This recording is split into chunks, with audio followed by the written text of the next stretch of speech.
Uh, mm.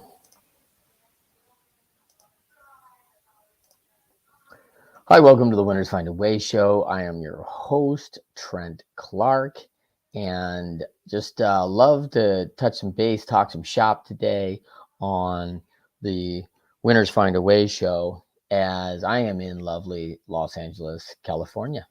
And I had a very interesting week this week, and I just want to talk a little bit about some of the questions I got this week. We had a talk on leadership and developing of our teams with a group, which was a fabulous event, and really enjoyed our time there.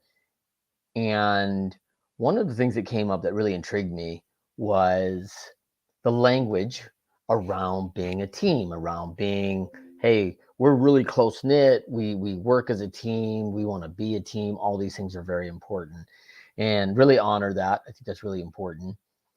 And many organizations choose to use the word like, hey, we operate like a family, and that's very important.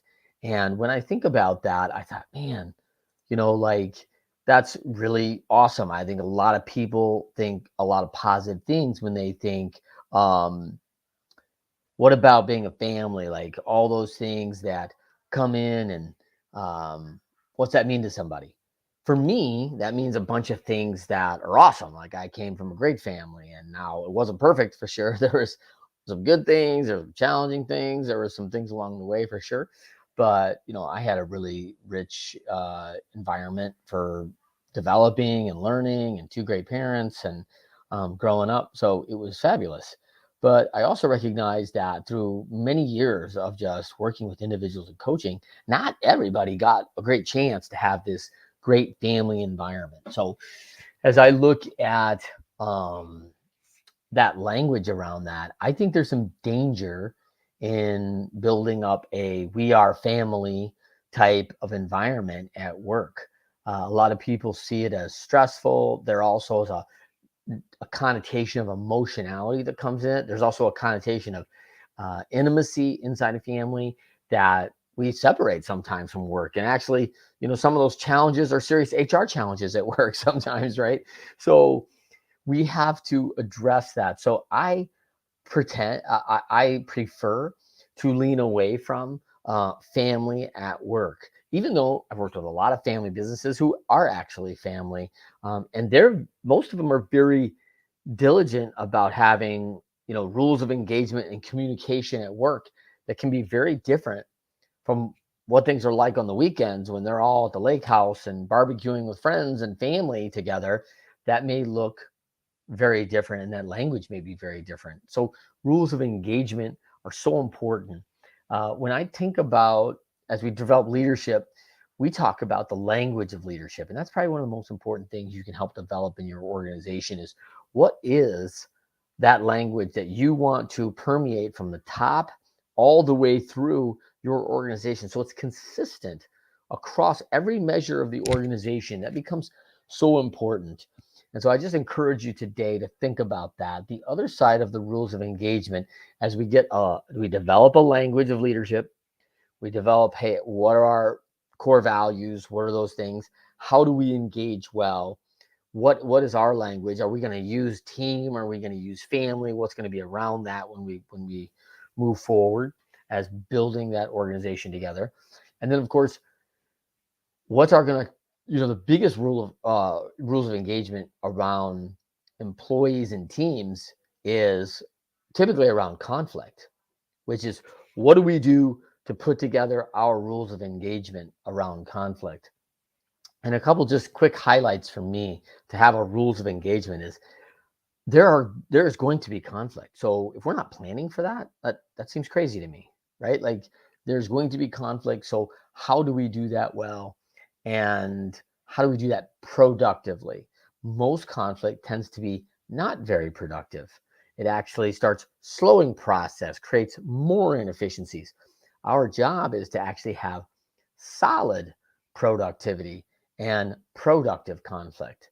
And so if we do that, one of the first things we get around rules of engagement is as the organization lays that out and follows that foundation consistently, we see trust is built in the organization. around leaders, around language, around how we carry ourselves, consistency, all these things. And there's ways to build that trust, of course.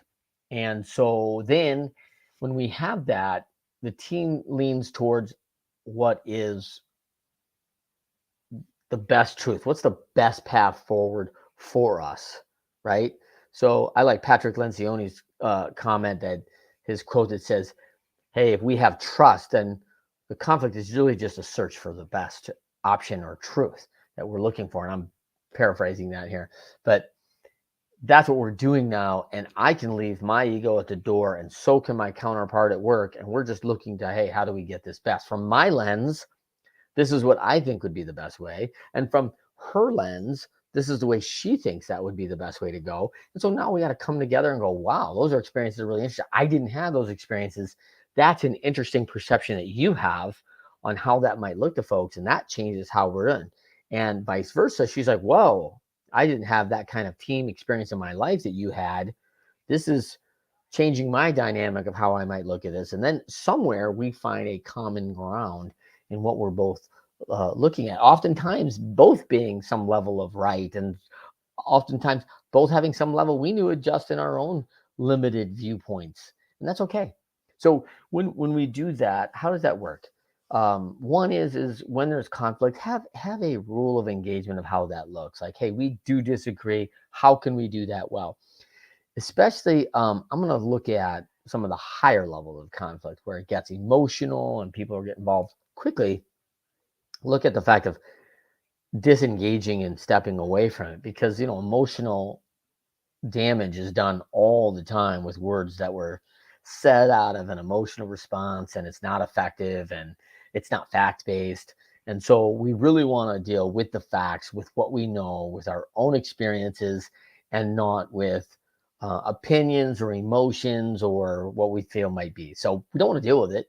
So we may need to take a break. I always like the sleep on it method, 24-hour rule. Let's take a step back. We don't agree with this. Let's agree that we don't agree. Let's take a break and have a rest overnight, and then take a look at it in the next day. And I think that's really important. That's really been a big rule for youth sports, is 24-hour rule. If you don't like what the coach is doing, or you don't like what happened in the game, give it 24 hours and then we'll have a conversation. And often what that eliminates is any emotional, high risk, damaging conversation. We really get focused in on logic, the facts, and what we can do to address a challenge. And also gives us time to see some other lenses, and maybe even discuss with a trusted advisor or friend on the points you may make, and get an organized plan, which I think is really important. So that's one. Two, once we get together, I like having the leader, or someone in a leadership position, moderate the event so that they have a direct involvement, want to hear both sides, give each person a chance to hear their side, 5-10 minutes where they just get uninterrupted. Here's what I'm thinking. This is why I think what I think. I want to help you understand my lens. And the other challenge is that person who does not agree with it is just challenged to listen for understanding, because they're going to get their turn to speak their piece of why they think this is the way to go, and why they would do it the way they would, and what they promoted. And they want the same respect, right? I want to be heard and understood. So, this is a two-way street. If people can't play well in that and be professional, interrupt, blame, do some things during that time, they're just going to have to be excused from the conversation. If it's only for a brief period, I usually use a 2 or 3 strike rule there, where if you do it once, 2 or 3 times, and you just can't hold out, you're going to excuse yourself from the conversation. You're not going to be involved in the decision and the process of getting to the right point, and getting to the solution. So a professional handles themselves. And if we err, right, we're human. So if I interrupt someone speaking, that's an error. That's me letting my emotions. I'm not listening.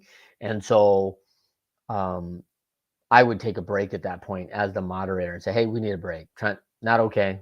It's your time to listen. You can't interrupt or make an accusation, which a lot of people do. Well, that's not true, right? Like, people are saying something and they interrupt with, that's not true. That's a challenge. You're just listening, and that's all you're trying to do.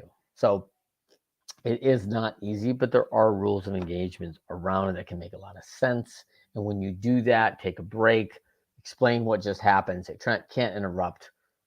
Let's come back and try to just hold and listen for your time. Then you're going to get your time, and you want that. I found that if you can get to that first 10 to 20 minutes of initial, each other explaining their positions, you were about 80% of the way to solution. People really just want to be heard. They want to talk through it.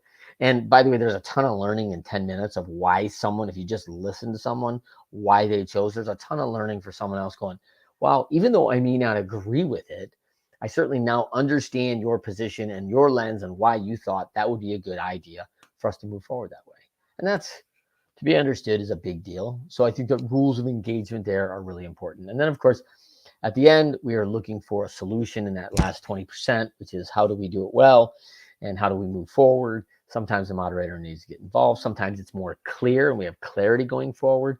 And that's easy enough and exciting. So other times, a decision needs to be made, and a leader has the authority to say, hey, this is what I think is best. I agree that we can't agree on this. I understand that. This is what I think best. And now I don't need your agreement. I just need your alignment that this is the way we're going to move forward. And by the way, moving forward is not permanent. Just because we choose this way, and let's say they choose my counterpart's solution over mine, and to be in alignment with that. I don't have to agree with it, but I have to support it. Once we go out back into our organization as a team, I support that 100%. I don't talk about, well, they didn't take my idea, so that's not fair. Like, there's no reason to pout. There's no reason to get involved. And by the way, if we go a month down the line and it's not working and we need to adjust it, the leader can make an adjustment. We can go back and go, you know what? This isn't working the way I thought it would. Let's take Trent's suggestion. Let's blend this suggestion together. Take some of Trent's suggestions and implement some of the things. Let's see if we can make the adaptation that we need. We're not really getting to the solution we'd hoped. Great. But I think in conflict, sometimes we just need to check our ego at the door, right? So I encourage you to draft up some rules of engagement for your team around leadership language, around how we carry ourselves, our values, and then, of course, how we conflict and do it productively. Because your organization, your people, your vendors, and your clients will all benefit from doing this really well. And I speak all the time to many groups, and I ask the question all the time, how many companies have rules of engagement around conflict? And typically it's 2 to 3%. It's a low number. Yeah, some of the biggest inefficiencies in our organizations revolve around that conflict and getting it done and how it permeates. And we get a bunch of attrition out of that because people leave the organization because their feelings are hurt because we're not doing it well.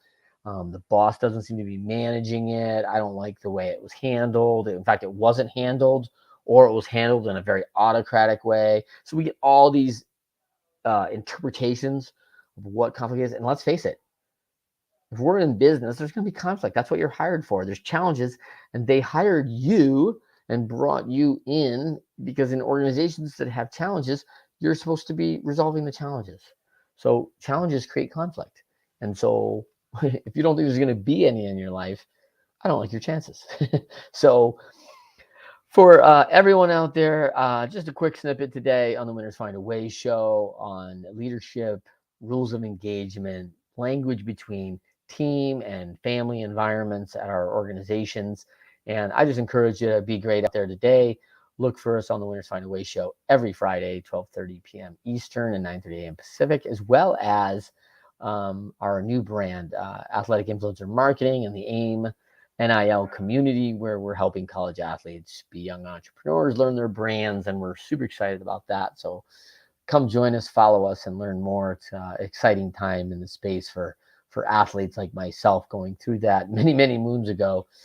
Super excited to blend my probably two biggest passions, which is sport and entrepreneurship, into our AIM network. So please look for us, join us, and excited to see you next time on the Winners Find a Way show. See you then.